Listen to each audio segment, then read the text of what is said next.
So hello, everyone. Welcome to WISES Forum 2021. We have a special workshop today on e-commerce and sustainable development in China. As usual, the workshop starts with a short introduction to WISES Forum while we are waiting for all attendees to join us. So stay connected and we will start discussing in 2 minutes.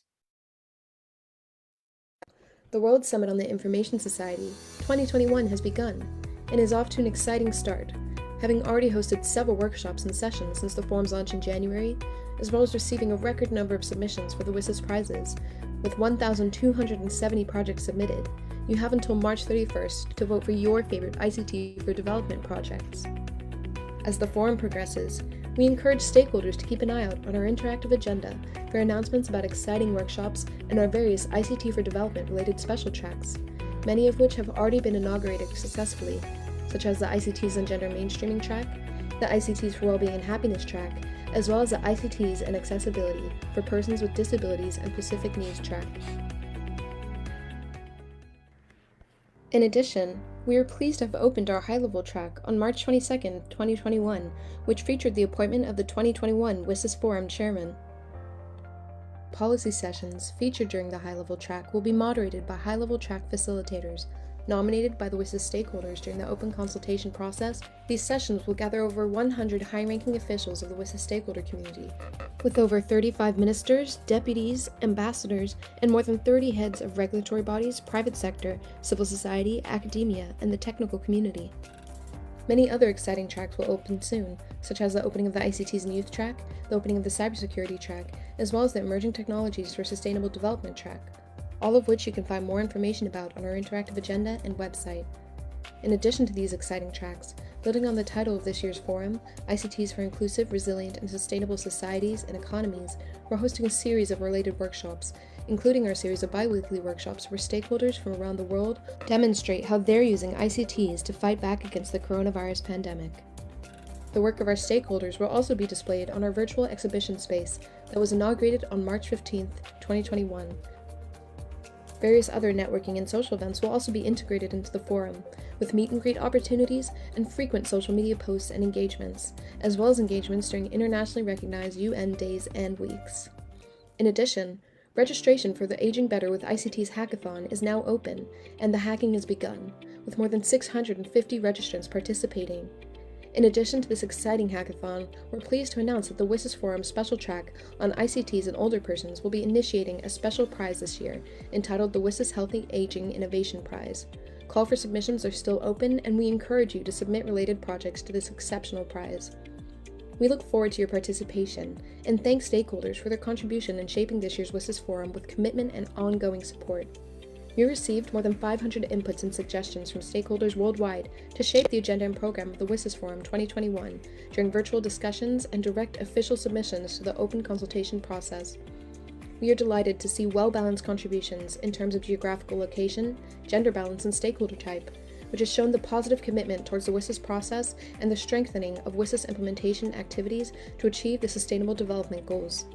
We would also like to extend a warm thank you to our partners, without whom this forum would not be possible. Thank you, and we look forward to a successful 2021 WSIS Forum. Welcome, everyone. My name is Basil Zimmerman from the University of Geneva. It's a great honor to be moderator for this special workshop in the thematic workshop in the WISES Forum 2021 on e-commerce and sustainable development in China. First, I have to emphasize that this workshop was organized by two students, Xinhe Yan and Yuhan Li. They are part of a special program between the University of Geneva and Tsinghua University. You can see them on the screen now. And they decided of pretty much everything. We are working on their orders. And today we have a very impressive group of panelists. I will introduce them one by one as they speak. We have a very limited time. If you have questions, you can send them and we will try to incorporate them in the discussion. Roughly each panelist has 8 minutes to present, and in the end we can take one question per panelist, and that's it. So I will first give the floor to our first presenter, Mrs. Xu Doufeng, who is a Deputy Director of Industrial Cybersecurity in the business department of the China Academy of Information and Communication Technology, a specialist on cybersecurity. It's very crucial topic for today. Okay, thank you, Brazil. So can you hear me clear? Yeah, it's perfect. Okay, thank you. Hello, everyone, and my name is Feng Shidu from CICT, and my main research field is cybersecurity. Today, I'm very pleased to attend this forum and to share with you about cybersecurity challenges, China's cybersecurity laws and regulations, and relevant governance experience of e-commerce. So first, as we know, the onset of COVID-19 in 2020 has created new opportunities for e-commerce and accelerated its development. At the same time, e-commerce is facing growing security risks, which show the following characteristics.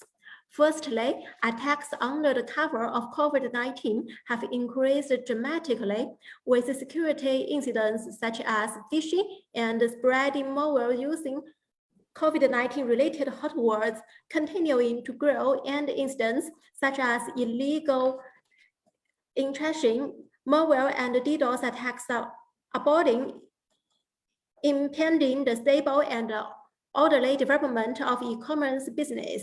Secondly, ransomware infections have exploded, with new ransomware attacks becoming more accurate, ransomware technologies moving forward, security hazards such as user information and database liquid mounting continuously, causing heavy losses to e-commerce business.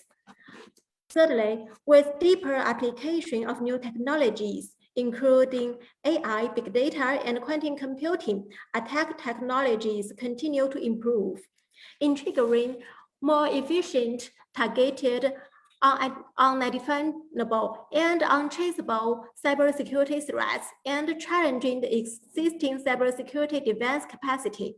These cybersecurity risks will pose great threats to e-commerce. In recent years, China is attaching increasing importance to the safety and healthy development of e-commerce and has developed a series of cybersecurity laws, regulations, and standards to enhance data security and support technological innovation, creating a safe and favorable environment for the development of e-commerce.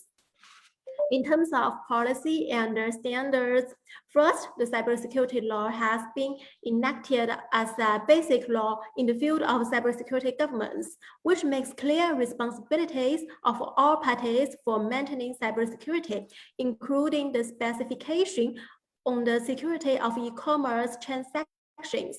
Second, the e-commerce law of China has been unveiled, which lays down the cybersecurity and personal information protection obligations of e-commerce operators and requires that e-commerce platform operators should take technical measures and other necessary measures to ensure cybersecurity.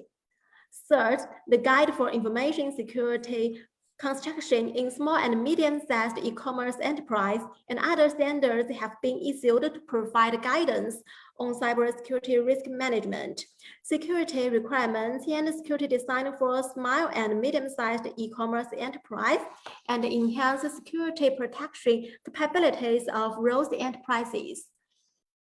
In terms of data security, first, the draft of data security law has been published, which presents a basic data security management system, such as hierarchical and category-specific data management and risk assessment, makes clear the data security protection obligations of relevant organizations and individuals, and encourages the fulfillment of data security protection responsibilities.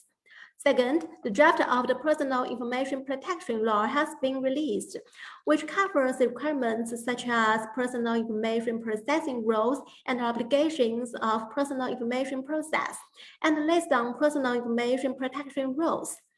Third, Internet enterprises are guided to carry out a self-assessment of data security, improve data security compliance, and effectively enhance data lifecycle security.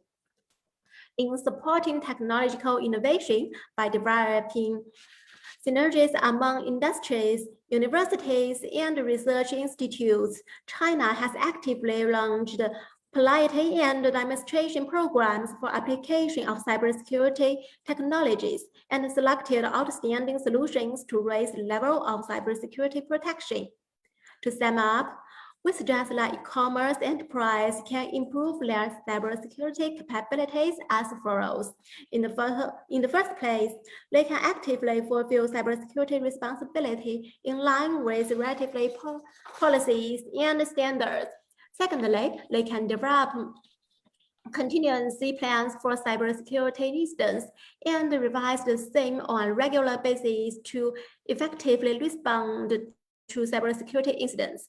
Thirdly, they can strengthen data security management and put in place user information security measures to protect personal information and data against leakage.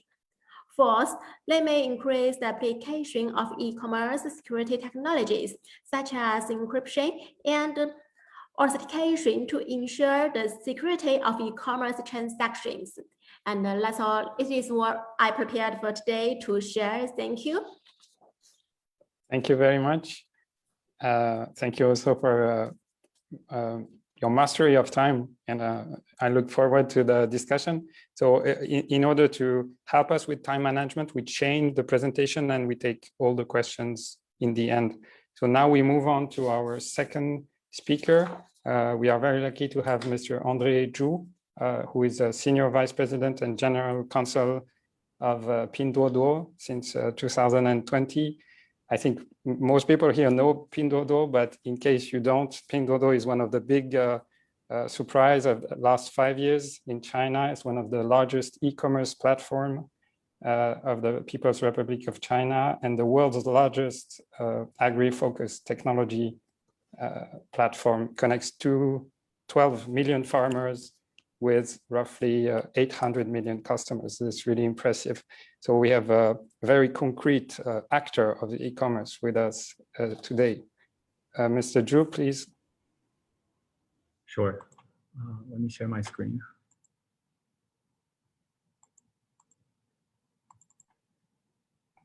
All right, thank you, Basile. Good evening, everybody. My name is André Zhu. I'm the Senior Vice President of Global Affairs at Pinduoduo. We are honored and thrilled to be here today to talk about how we support sustainable development in rural communities. I'm mindful of my time here, so I'll pass on my slides fairly quickly. But before we go into the agriculture and then rural communities, let me briefly introduce who we are and what we do. Pinduoduo was founded in 2015. We're now the largest online retail platform in China by active buyer, serving 788.4 million paying users. More than 1 in 2 Chinese consumers use Pinduoduo for their shopping needs. Now in 2020, we recorded 1,668 billion RMB of gross merchandise value, of which 270 billion RMB came from sale of agricultural products. Now over 12 million farmers are connected to the digital economy through our platform. And from 0 to where we are now, we did it in just over 5 years. So what's so special about us? From the evolution perspective, I want to say that we are the right species in the right environment at the right time. When we started in 2015, most people thought the e-commerce landscape in China had pretty much settled with Alibaba and JD.com dominating the space. But we quickly realized that there was this undercurrent of the entire society switching from desktop internet to mobile internet. With smartphones penetrating this entire society, people could get online anywhere and anytime. For the younger generation born in the mobile internet era, Online and offline is pretty much an integrated reality where people go for the most convenient channel. Now, online shopping was no longer a task for people to complete and then back to their offline living. And because it's already part of our daily life, people start to commingle shopping with fun and show social interactions, just like when you go to a shopping mall with your family and friends. Now, against this background, our innovative shopping format called Pin, which means shop together in Chinese, became viral in a very short period of time. Now, under this format, we encourage users to browse, explore, and purchase together on our platform. This might sound very simple, but what it offers is a completely different shopping experience. The traditional e-commerce model features efficiency and choices, and our model features fun, social interactions, and value for money products.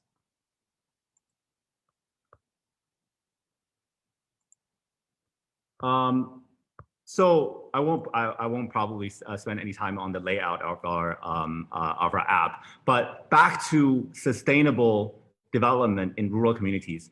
We're the only technology company in China that makes agriculture the centerpiece of our growth strategy. And the key to agriculture, the key to agriculture development is to empower farmers.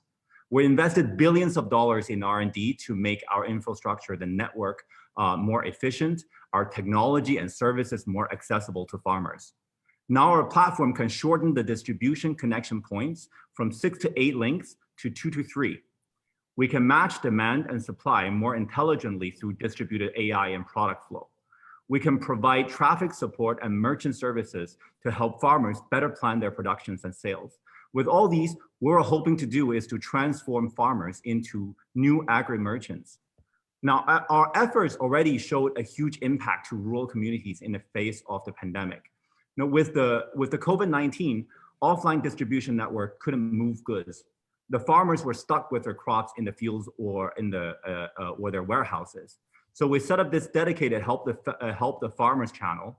We partnered over 67,000 farmers and showcased over 280,000 agricultural products. We did over 100 live streaming sessions over 20 provinces. And in the end, we sold close to 800,000 tons of agricultural produce during the pandemic. Now, let me give you a real example of how...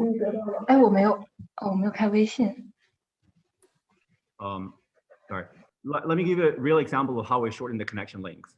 So this is a garlic grower in Henan province. Now, under the traditional distribution model, she sells her garlic offline to county level distributors at 2 RMB per kilo.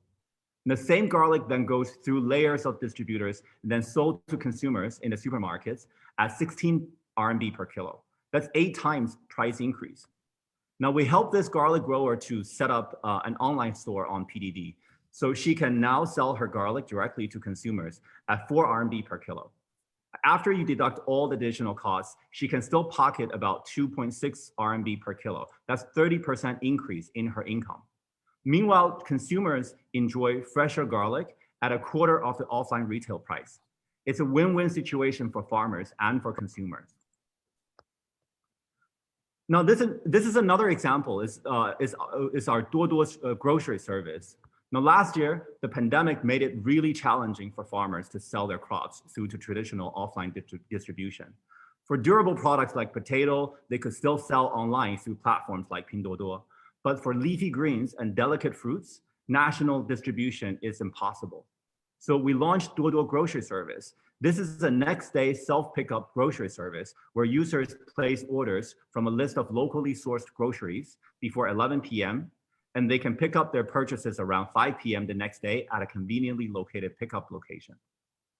Now, we started in 2 cities. It's now operating in 300 cities. Now, what's really exciting about this service is that we can develop multiple regional or local infrastructures within our nationwide platform. Now, because these are locally sourced goods, the handling and logistics are easier and cheaper. Now, farmers can sell leafy greens and delicate fruits to consumers. And because it is a self-pickup service, the last mile delivery cost is saved, which generally accounted for about 1/3 of the total delivery cost. Now, those savings then translate into attractive prices to consumers, while farmers take more money home and sell larger volume. Now, Duoduo University is part of our digital inclusion initiative that aims at developing human capital in the agricultural sector. We partnered with China Agricultural University to provide thousands of hours of online and offline courses. We trained over 100,000 new farmers.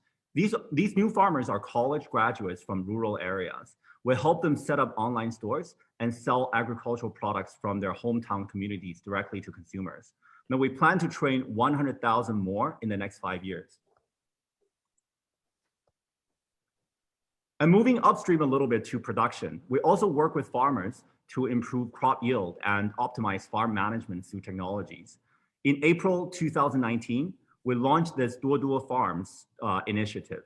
Basically, it's a tripartite partnership between Pinduoduo, local governments, and agronomic research institutes. Now, this picture on the slide is our Duoduo farm in Yunnan province. We provided over 2.3 million RMB initial funding to help local farmers to set up this co-op. The agronomic experts from the Yunnan Academy of Agricultural Sciences helped this co-op select a citrus variety that was suitable for the high altitude climate and also bears fruit between January and May, which is usually the off-peak season for citrus harvests. Now, this would really help to improve these fruits' marketability, and they plug a gap in citrus availability. And we also introduced Israeli drip irrigation systems so that the farmers can manage large plot of land with less labor. As a result, the orange trees grown under this pilot program use 15% less fertilizer, 30% less labor, and is expected to have better yield and higher profit. Well, you can see we have a very clear strategic focus in agriculture, and that strategic focus then zooms in at helping farmers with technology. And we will continue to facilitate the integration of tech and rural communities so that agriculture can develop in a more sustainable way. So that's my presentation. Thank you very much. Thank you very much, Mr. Zhu. This is very impressive reminder of what Pinduoduo has achieved in a very short time. Looking forward to the discussion on this. We move to our next speaker, Mrs. Rami Banga. Mrs. Rami Banga is a Senior Economic Affairs Officer in the Unit on Economic Cooperation and Integration among Developing Countries in the Division of Globalization and Development Strategies of the United Nations Conference on Trade and Development. Mrs. Banga, the screen is yours.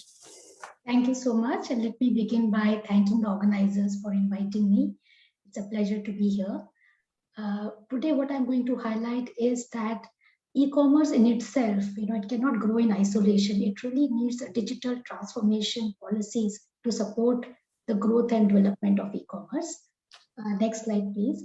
So what I'm going to do today is share some of the policies which have been adopted by China for its digital transformation. We all know that China is an excellent example of a developing country which has successfully structurally transformed itself. From being a manufacturing hub, China is today a digital leader. In UNCTAD, we have a project on Belt and Road Initiative to share policies of China with other developing countries in the areas of macro and finance, digital economy, trade and industry, and debt sustainability. So we have launched a platform. You can visit this UNCTAD BRI platform, and you'll find detailed papers on what policies China has put in place for its digital transformation.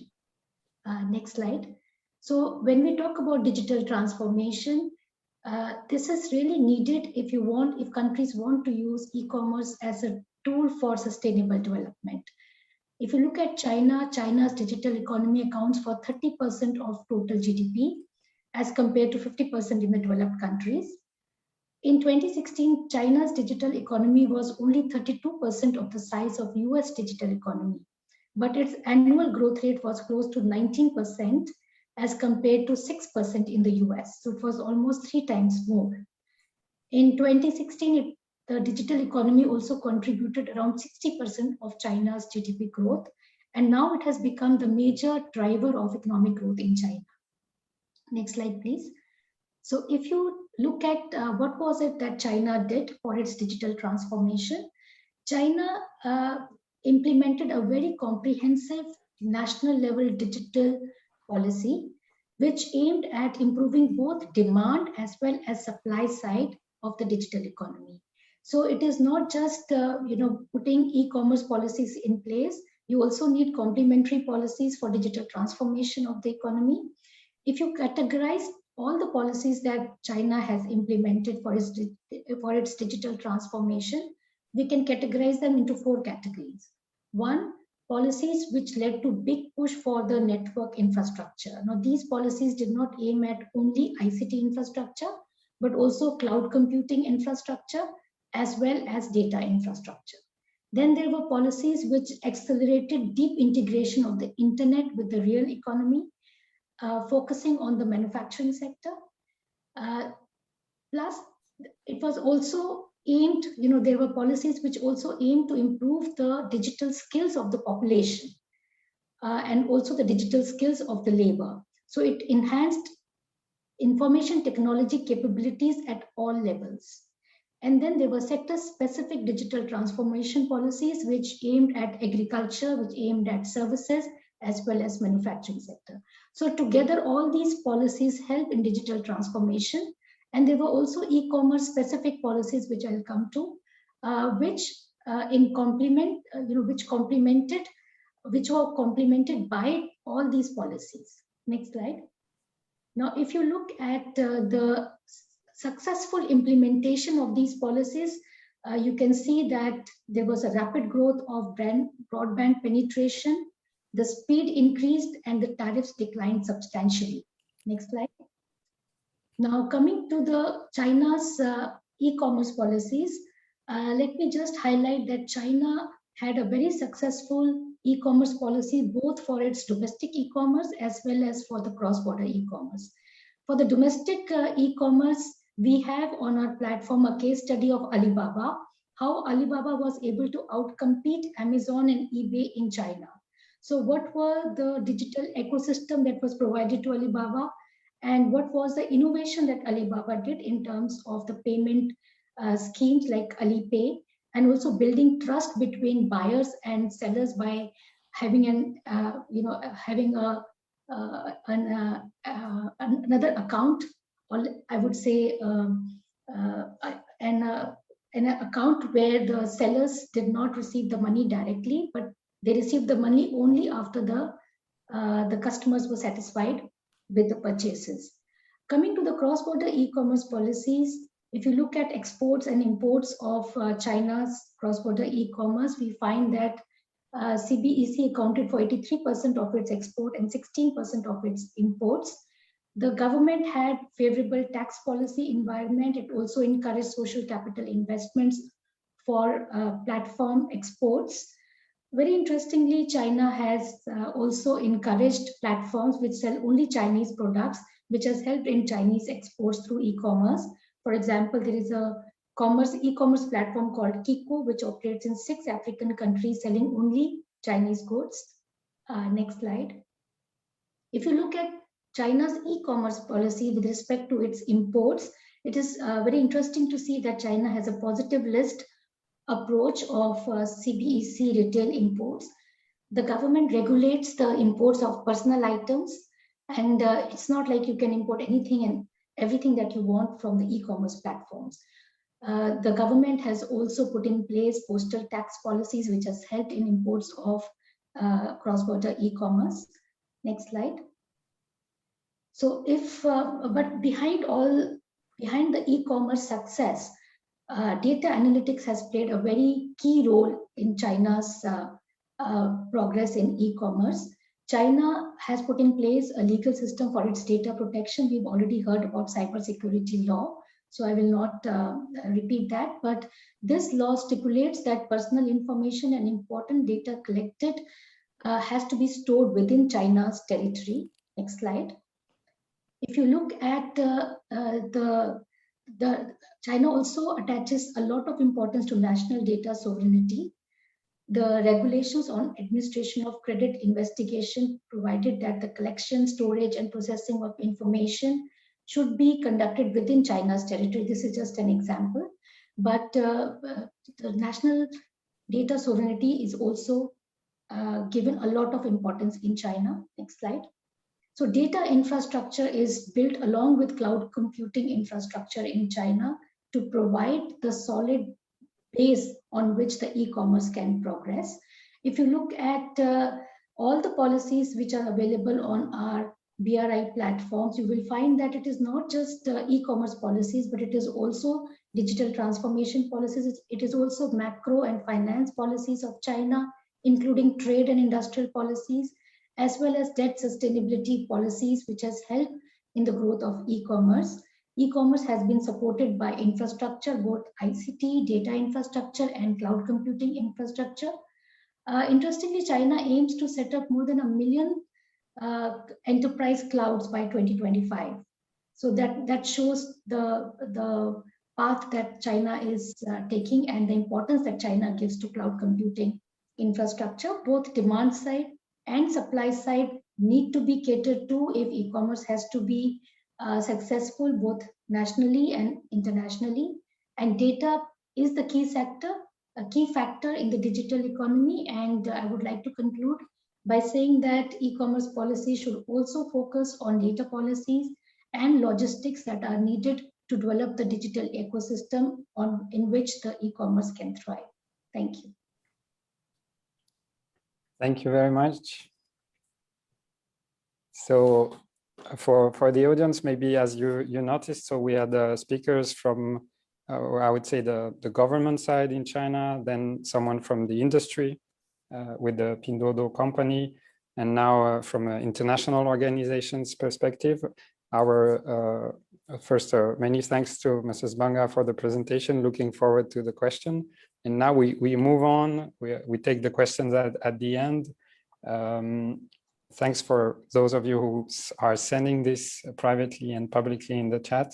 Our two next speakers are professors, represented from academia, so a different perspective on the same topic. First, we will hear Professor Zhang Liang, who is at the School of Public Policy and Management in Tsinghua University, and also Vice President of the Institute for Artificial Intelligence International Governance, hosted by Tsinghua University as well, and an expert on governance of emerging technologies. Professor Zhang Liang, the screen is yours. Thank you. Thank you so much for the invitation. Thank you also for the, I think, introduction of the coordinator. It's really a great pleasure to be here because I'm so glad to see our student, so Xin He and her classmate, to serve as an assistant to this issue. And I also so very glad to see professors from Geneva University. So because we have a very wonderful program on SDG. So I think it's really a very unique opportunity to speak at this moment, at this platform. So thank you. Definitely for the invitation of ITU to share our opinions about e-commerce and the development, experiences in China. So I'm sorry I haven't prepared the slides, but I think that I can share some of my opinions, my long-term observations about the development of e-commerce in China, as well as the relationships between which and the SDG, I think, initiatives. So first, I think it just as our colleagues from Pinduoduo introduced. So at the very beginning, the e-commerce in China raised the app as a very, I think, useful platform for the persons to open their startups, especially for the young people, as well as for the farmers. It's even I think in the what we call the time of Alibaba. For the young people, you don't have money, you don't have any other, so I think it's skills, and you can open a store online. That's why Jack Ma, the founder of Alibaba, said that Alibaba want to to serve for the world, to connect, so the world to connect, so the goods and the people, and to give the opportunity to the persons. I think it's a very beginning, so motivation of the recipe of e-commerce in China.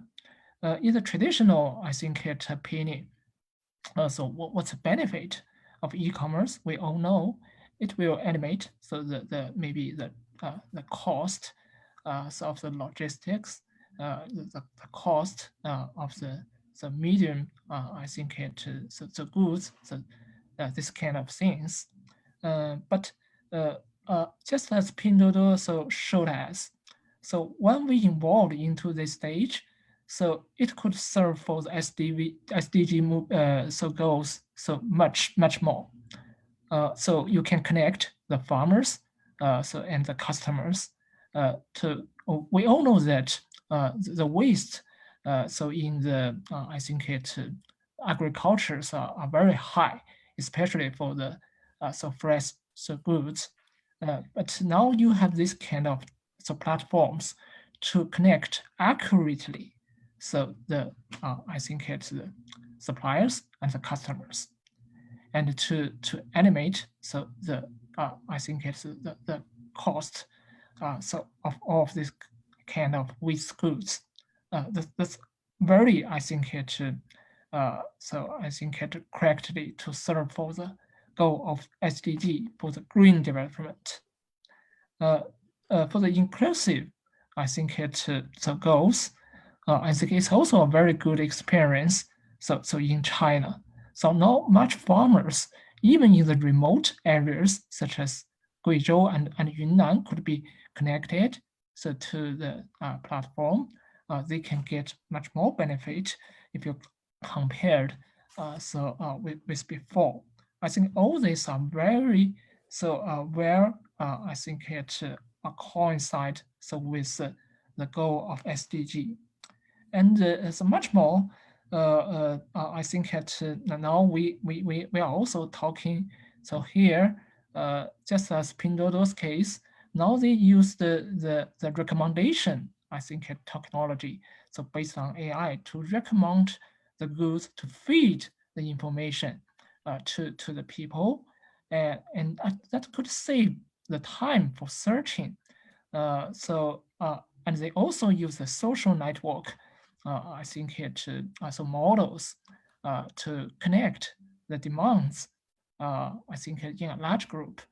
I think all of this are the new models. So in this age, it showed some characteristics of what we call the human-centered or human-oriented, so e-commerce. It could be related to the SDG so initiatives. So very well. So I think now we think. I think for the future, then how to encourage the e-commerce the development and to connect which more with the SDG. I think it goes just as so our colleagues from UNCTAD said. I think it so one of the important things is to set the rules. So in the cyberspace worldwide, we all know that so Alibaba raised some suggestions to develop what we call the eWTO. Now for the G20, I think the G7, so are also talking about so how to set the rules. So in the digital, I think so areas for the digital ages. That's very important. That's very important. I think not only for the local regulations, but also for the coordination internationally. And the second important thing, I think, for the e-commerce, the future, not only to serve the people, to sell the goods, for the service. You know that now in China, we not only have the platforms like Ali and Pinduoduo, we also have Meituan. We also have other, I think, the service so based so e-commerce platforms, especially to deliver the local service for the people. I think you can even find everything so on it. So that could liberate the people, so from maybe the family. So I think it so daily works to give much more time so for them to study, for the entertainment. I think so it's a very huge potential for the future. And the other directions, so maybe the e-commerce not between the customers, but between the enterprises. I think that's a future, what we call the industrial internet. It will open, I think, a new window for the e-commerce and also encourage the development of the technology, the new infrastructures, such like 5G of this kind of, so VR of this kind of things. So that could fit for the goal of innovation. I think also important goals of IDD. So that's all. That's what I want to share with all of you. So looking forward for discussion. Thank you. Thank you very much. Looking forward to debate this. Our next speaker is, so as I said, another professor, this time from Geneva University. Professor Olay Raga is a specialist of economics and also dean of the Geneva School of Economics and Management. And he's a research fellow at the Center for Economic Policy Research in London. And he has a long experience. He worked as researcher for the World Bank, the World Trade Organization, and has new research on e-commerce. Looking forward to know more about this. Thank you, Basile, for the introduction. It's a pleasure to be here with Professor Zhen Lang from Tsinghua University, our wonderful partner in the Geneva Tsinghua initiative, and with all the other wonderful panelists. What I want to talk about is one of the important challenges that our planet has in front of us.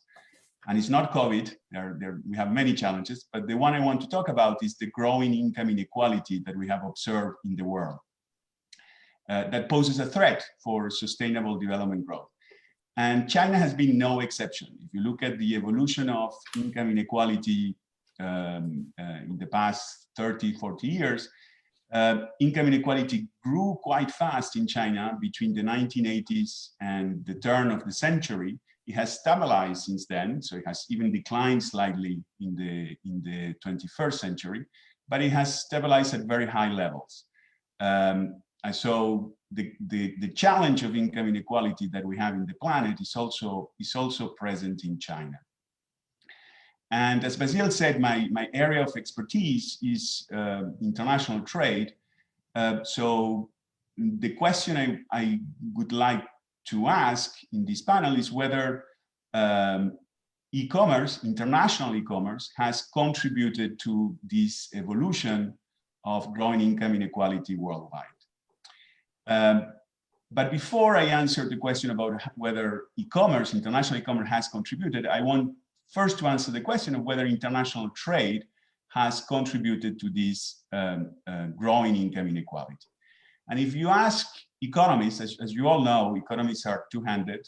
They are those that they will tell you on the one hand, on the other hand, this happens, and they will disagree enormously over these kind of topics. So you have economists that will tell you that trade has contributed tremendously to income inequality, and there are other ones that are going to tell you, no, it has helped reduce income inequality. The source of disagreement between these two positions is often due to the fact that we're talking about different types of income inequality. If one looks at what is called between country income inequality, so the inequality of the average citizen in each country with other average citizens in other countries, that inequality has decreased quite significantly over the last 30, 40 years, while we were in a globalization period. At the same time, if you look at within country inequality, you look within each country and you look how inequality among the citizens of that country has evolved, during this same period, you observe that has been an increase on averages across countries. Of course, there are exceptions, but on average across countries, there has been an increase in within country inequality. So inequality within the citizens of a given country has been increasing. So two different trends which can explain this disagreement on what has been the contribution of trade. Well, trade, international trade, can explain both these trends. Why is that? Well, when we're looking at between country inequality, the inequality between the average citizens, international trade over the last 40 years has allowed low-income countries that were totally disconnected from global markets to become more connected to global markets. They have adopted reforms that have allowed them to connect better and compete in a global market. And that has led to more rapid growth in those low-income countries than in other countries who have already adopted global markets and policies that allow them to integrate into them. So part of the explanation for this catch-up that we have observed on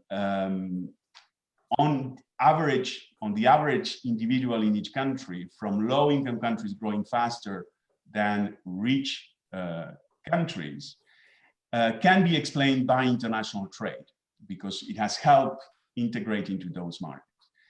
But this same integration can also explain the increase that we observe in within country inequality between the citizens within the country. And why is that? Well, international trade faces many of the trade costs, the trade barriers that have been mentioned before that e-commerce is solving. So in order to be an exporter, you need to have a distribution channel, you need to do your marketing abroad, and that involves very large investments at the beginning. What does it mean? That means that without e-commerce, I haven't gotten into e-commerce yet, but that means that without e-commerce, in order to become an exporter and benefit from the global market, you need to be a large, very productive firm that generally hires more skill-intensive workers. And all these forces are going to contribute to increases in inequality, because as you integrate into global markets, it's the large firms. It's those firms that are super productive, that have super skilled workers, that are going to benefit from those global markets. And the smaller, less productive firms who tend to hire more unskilled workers will be left behind. And this will lead to this increase in income inequality within countries that we have observed over the last decades. Now, can e-commerce change these? Yes, the answer is yes, because one of the things that e-commerce does, and it has been mentioned many times already, is that it reduces those trade costs. It allows the farmer, not through Pinduoduo, but well, the farmer in China to in a remote area to connect with the rest of China, but also through other platforms. It can allow small producers in remote areas of China to connect with consumers on the other side of the planet, in California. So the barriers to trade internationally have come down quite significantly. And in a series of studies due to e-commerce, and in a series of studies that we undertaken at the University of Geneva, we have shown that this has allowed smaller firms, less productive firms that tend to hire more unskilled workers to enter global markets and be able to reach all these global consumers around the world. And we have also shown that this has led to reductions in income inequality. So the fact international trade has led, as I said before, to increases in income inequality within countries, but e-commerce is contributing modestly, because it's not as large as international trade today, but it has been contributing modestly towards reduction in income inequalities within countries. So in order to finish, so that's the message I wanted to give you, but in order to finish, we need to recognize that e-commerce is not going to be a silver bullet to reducing income inequality. The impacts, as I said, have been relatively modest today, but that may be because e-commerce hasn't grown to its full potential yet. But also other things are needed, and that has been accentuated by the previous speakers. You need to have in place a good competition policy. I think there was a question by Chanuka in the chat earlier about, is it good that Alibaba is taking more and more market share with respect to Amazon and eBay in China? It's a difficult question to answer. What the easy question to answer is that we need to introduce competition among those platforms that allow e-commerce. Otherwise, the rent from e-commerce or part of the rent from e-commerce are captured by these platforms through their monopolistic or monopsonistic power. And that's something that competition policies need to be put in place so that competition among platforms is encouraged. And I'm very happy to see that there are many alternatives to this classic Alibaba and Amazon in China and in other countries. A lot has been said about cybersecurity, about the importance of the digital divide. If those poor farmers do not have access to the internet and to the techniques to promote their products, so what Pinduoduo is doing is wonderful. And if they want to have an evaluation of what they're doing on income inequality, I'm sure that through the Geneva Tsinghua initiative, we can come up with a joint project to examine the impact of their complementary policies. Forget the platform, the complementary policies that they're doing on poverty and income inequality in China. So I'll finish here. Thank you. Thank you very much. Looking forward to the discussion. Our last speaker is an independent researcher and trade policy advisor, Mrs. Hannah Norberg. She's founder and CEO of Trade Economista. Hannah, the screen is yours.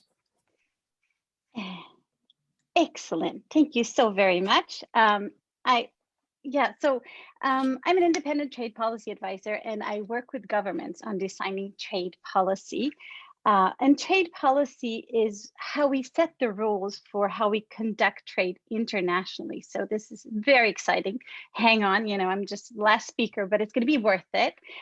First of all, I'd like to thank Yuhan and Tihue for inviting me to have the opportunity to talk about this, and also for putting me last, because that means that all the previous speakers have painted these different pictures that really help animate and give some weight to my presentation. So I think we can jump right to the next one. The next slide, please. So trade policy is the name of the game. As I said, this is my fascination. And if it's done correctly, it is a spectacularly powerful tool for growth and development. Since just 1990, we have increased the global number of free trade agreements from 50 to 280. In the same time, trade has increased their share of GDP from 38 to 70%. But listen to this.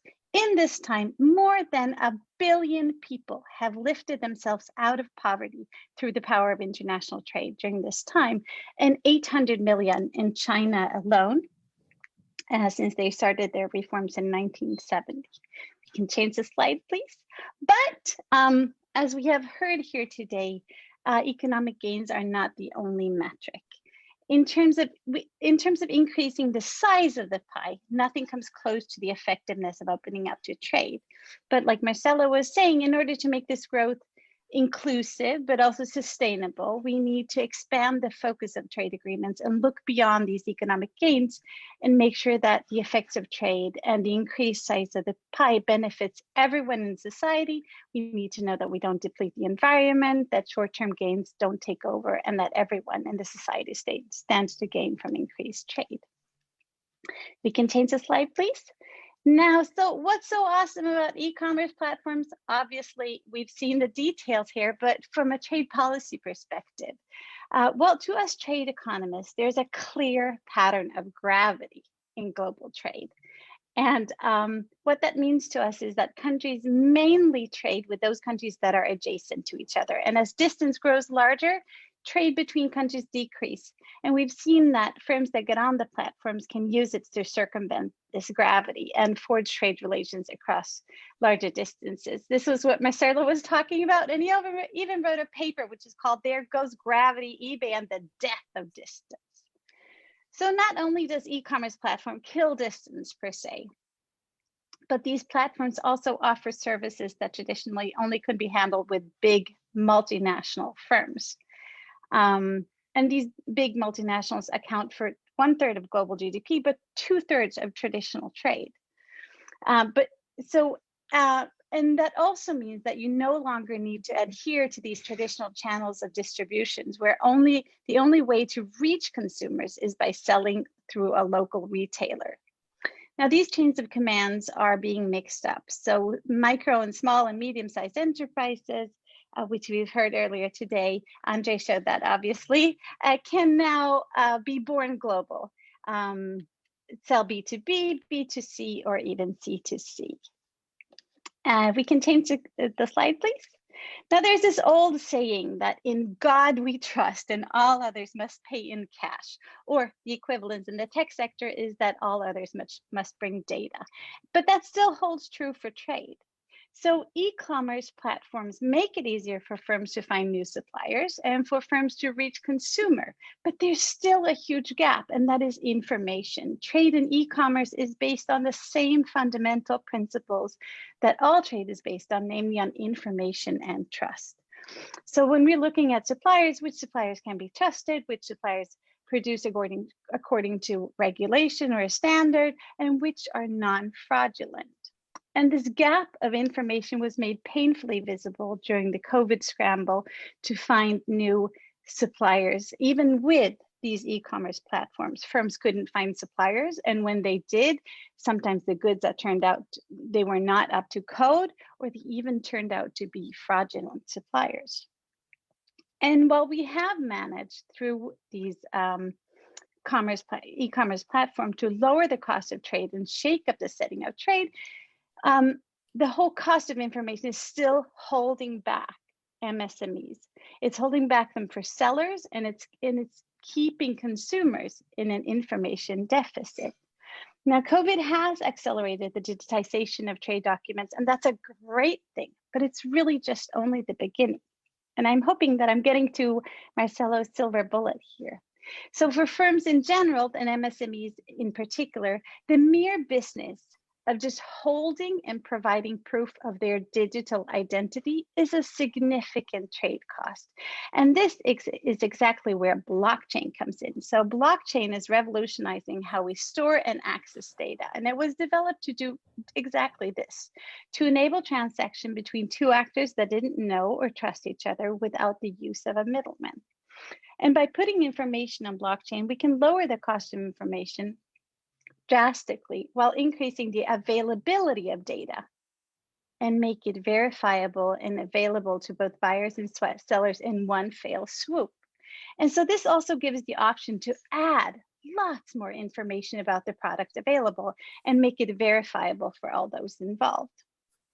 So in a policy paper that I co-authored with Emmanuel at the WTO and Nadia at the World Economic Forum this summer, we suggested using blockchain to solve this information gap by putting together a globally trusted digital identity system that can be used first to identify firms, but then can be expanded to hold all sorts of other types of globally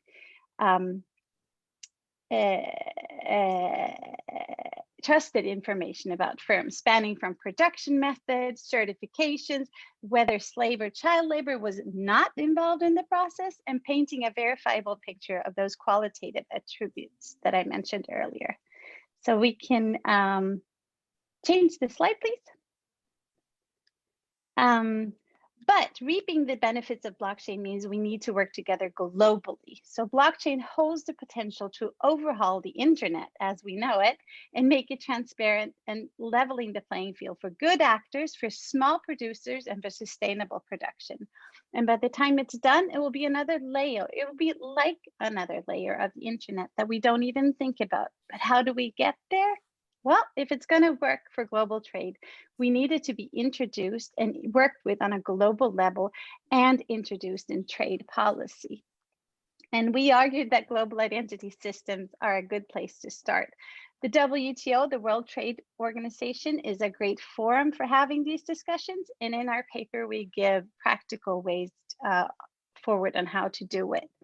China, with all the work that the Chinese government has been doing in rolling out the national standard for the systematic rollout of blockchain to be done by the private sector, very much like the US did for the national highway system back in the day, could well be positioned to take up the task. And if we just go to the last slide, please. And so if you find this interesting, here's a link to the paper that I was talking about. Yesterday was the big blockchain day at the WTO, where both Nadia and Emmanuel were speaking, and that has been recorded and is available on YouTube. So there is the paper, and there's also some information on how to connect with me if you think that that's something that would be interesting. So thank you, that was it. Thank you very much. So we are just on time and just a little bit late as I expected. I'm used to WISES Forum. Normally we can grab a few minutes in the end, so we can have one question per panelist. If you can keep it within 2 minutes, that would be greatly appreciated. Our organizers have already set up a list of questions. You can see them in the chat. The things they are interested in. Maybe I just read them aloud so everybody can know about it. So for Mrs. Shudo Feng, how can e-commerce companies respond to the issue of cybersecurity? Mr. Andre Zhu, you concluded by mentioning that you would keep helping farmers to level up their tech to grow even more sustainability. Can you elaborate on this? Mrs. Rashmi Banga, Alibaba replacing Amazon and eBay in China, would it be healthy for global free markets? Mr. Zhang Liang, how does e-commerce promote sustainable development in China? Mr. Marcelo Olairaga, isn't the digital divide a constraint to poor countries' participation in e-commerce? And finally, Mrs. Hannah Norberg, what are the opportunities and challenges brought by the COVID-19 epidemic to e-commerce and SDGs?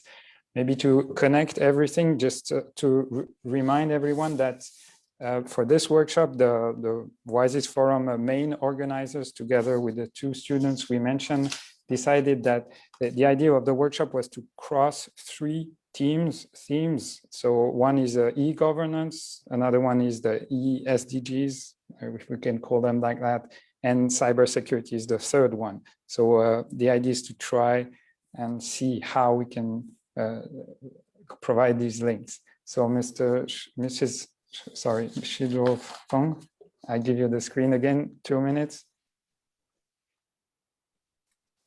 Okay, and so about how can e-commerce companies respond to issue of cybersecurity?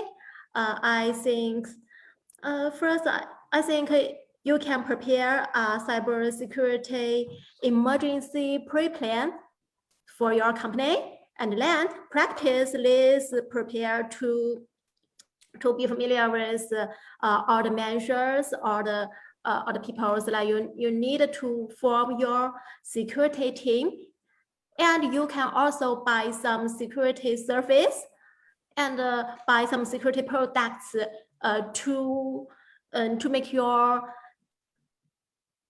company's system or network more strong, so that maybe you can protect your networks or systems from some cyber attacks. Yeah. And also for some more big companies, I think maybe you need a very professional cybersecurity team, and they will prepare some cybersecurity regulations or standards for your own company that's suitable for you to make a good cybersecurity protection plan. Okay, thank you. Thank you very much. Now we hear the response of Mr. André Zhu. You have to unmute your microphone. I think you're still muted. Yeah, that's good. Yeah, so sure. I mean, farmers has always been the center of our focus in agriculture. Our belief has always been to empower farmers with technology instead of sidelining them or replacing them by technology. So for example, we are investing in analytics system that can crunch historical and projected data so that we can give better guidance to farmers on what to grow, how to grow, and when to grow. And we have organized online and offline training sessions to teach farmers how to market and sell their products on mobile internet. And another area that is we're focusing on in precision farming, which involves robotics, IoT sensors, and low power data transmission. Last year, we organized our first smart agriculture competition with the help of China Agricultural University and the support of FAO. We had 4 AI teams and 4 human grower teams competing with each other and to see who's better at growing strawberries. We demonstrated that technology can really help farmers to improve their productivity and livelihood. And the winning team, which is the AI team, has since then commercialized its research. So we will continue to run competitions like this as we believe farming can be and should be more efficient and more environmental friendly. So this is also part of our contribution to sustainable development. Thank you. Thank you very much. Now, Mrs. Rashmi Banga. Well, thank you very much for a very interesting and important question. I think digital revolution has really increased the concentration of rents in the hands of a few big tech firms and digital platforms. And it is very important that there is healthy competition among platforms. Amazon has also outcompeted many national platforms in many countries. And in China, if Amazon has been outcompeted by Alibaba, it just shows that it is very important to have that kind of competition within your economy. And the reason why it is becoming, there is higher concentration of rent, which is contributing to global inequality, is the power of data. And these digital platforms, they are the ones de facto, they collect and they store and they process data.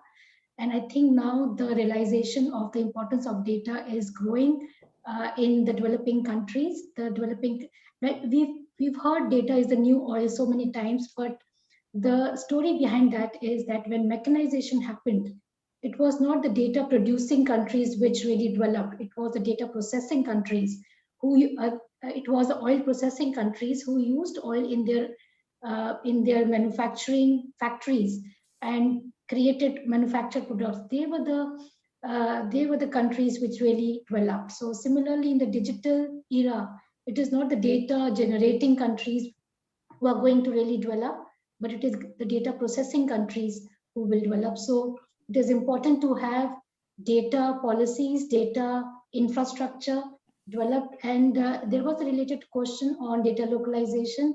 I know it'll take more time, but just to give you one small example, in US, there are so many data center incentives given by different states just to attract the investments in data centers within their states. Because I think countries now realize that having data centers is as important as having factories when industrial revolution happened. Thank you. Thank you very much. And now we will hear Mr. Zhang Liang. Thank you. I think it's a very good question. So how to connect the ambition, the goals of the e-commerce, maybe the enterprises, so with the SDG, so goals.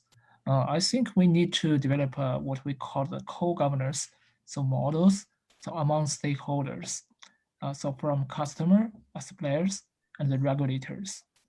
So for the enterprises, the suppliers, so we think that the social accountability so should be so involved so in the rationale so of the business.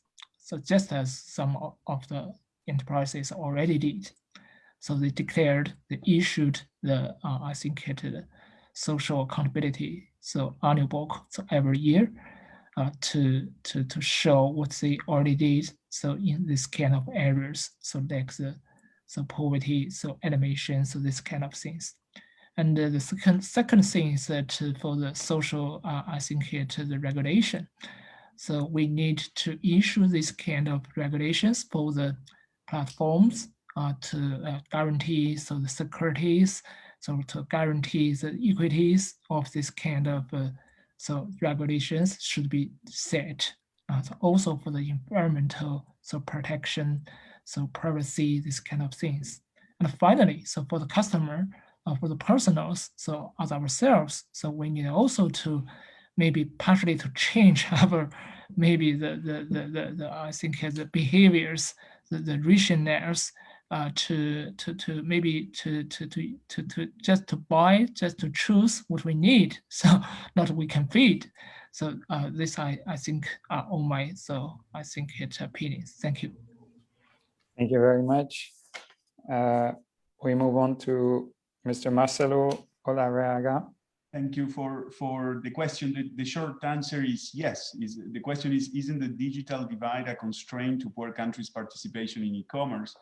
And of course it is, like many other differences in infrastructure, difference in education systems. So the digital divide is going to be a constraint for the participation of low-income countries in e-commerce, in the same way as the digital divide within a country is going to be a constraint to the participation of low-income farmers. So the kind of instruments that Pinduoduo is using to try to bring up to date and to break this digital divide and technological divide also is the way in which we need e-commerce to evolve so that it can contribute to the Sustainable Development Goals. Thank you. Thank you very much. And our last speaker's response, Mrs. Hannah Norberg.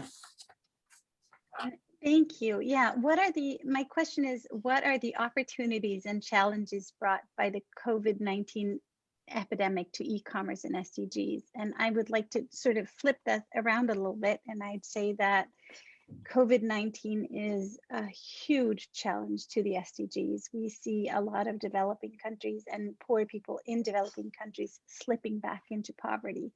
And the billion people that we have seen risen out of poverty in the past 30 years are actually risking to slip back in there. So that is, the challenge is definitely on the SDGs, and the opportunities and a possible solution and the urgency for e-commerce is really something that we need to put a light on and really get going on. Thank you very much. So we are at the end of our workshop, and to conclude, I would like to thank the ITU team. We mentioned the two students who organized the workshop several times, but of course this is run under supervision of people with a lot of experience and skills, especially Gitanjali Sa. And so thank you so much, everyone. Thanks to our speakers. If you want to hear again, you missed some part of it. Everything is recorded. You find it easily on the web. I wish everyone a very nice day, and stay safe. And we have lots of challenges ahead, but many skilled people. So let's take up these challenges. Thank you very much. Thank you. Thank Thank you. you. Thank you.